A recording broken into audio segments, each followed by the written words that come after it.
Eu não bebo, praticamente. Eu só bebo nas lives que eu faço agora, desse último ano pra cá.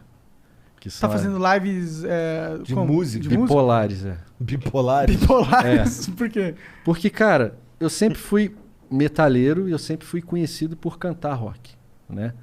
Mas, cara, o humorista, ele não pode ter como base um estilo musical só. Para você satirizar música, você tem que conhecer música, né?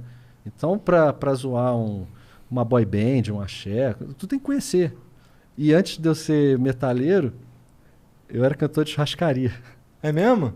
Eu cantava churrascaria em Petrópolis com 17 anos. Dá. Então eu cantava de tudo, cara. Eu cantava o Netinho lá, ô Mila! Essas Mil e porra- uma noite de amor com você. Cara, eu cantava de tudo, cara. E Tu cantava aquela assim? Pirá, pirá, pirou. Pirá, pirá, pirou. pode ter sido o embrião, né, cara? Que Pirapirô veio Claro, anos claro. depois, né? Aham. E... Mata mandou só. Essa eu também ouvi muito.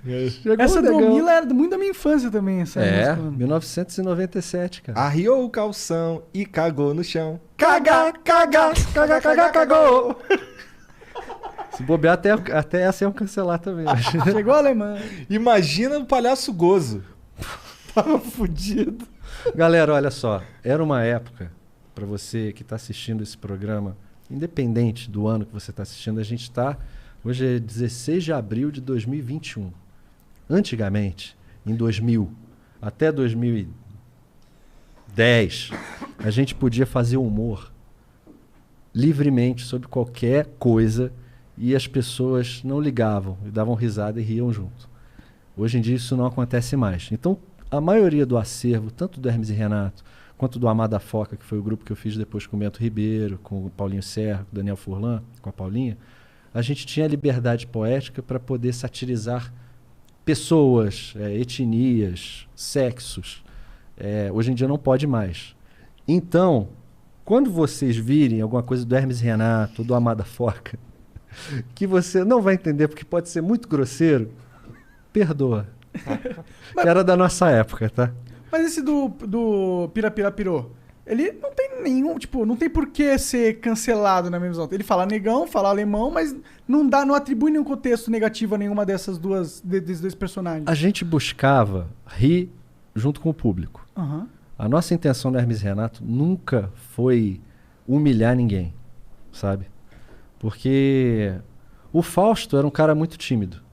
Eu também. E a gente era meio canto da sala, meio excluído, sacou? Então, a gente tinha meio esse senso de justiça. A gente nunca conversou sobre isso, sabe? Mas a gente nunca curtiu esse lance de humilhar os outros, sabe? Então, a gente tentava fazer um humor meio livre disso. Onde que a gente zoava mais? Com bicha. Por quê? Porque o Hermes e Renato, o quadro Hermes e Renato, São os era uma cafajestão. sátira, era os cafajestes das pornochanchadas dos anos 70. E nas pornochanchadas dos anos 70, era hiperusual esculachar bicha. E isso era uma coisa tão folclórica que a gente não pensava em um minuto sobre essa questão, sabe? Então era natural pra gente.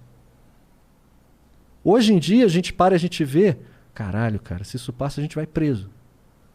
Mas isso porque a gente era retrato do que a nossa sociedade mandava pra gente. E a gente consumia isso e a gente exteriorizava isso. É o mesmo caso do funk proibidão, voltando lá atrás. O cara cresceu vendo Na Boquinha da Garrafa, Segura o Tchan, e o cara vai cantar proibidão porque ele cresceu vendo aquilo. E não era como os personagens do Hermes e Renato fossem referências de como os seres humanos deveriam ser. Eles eram...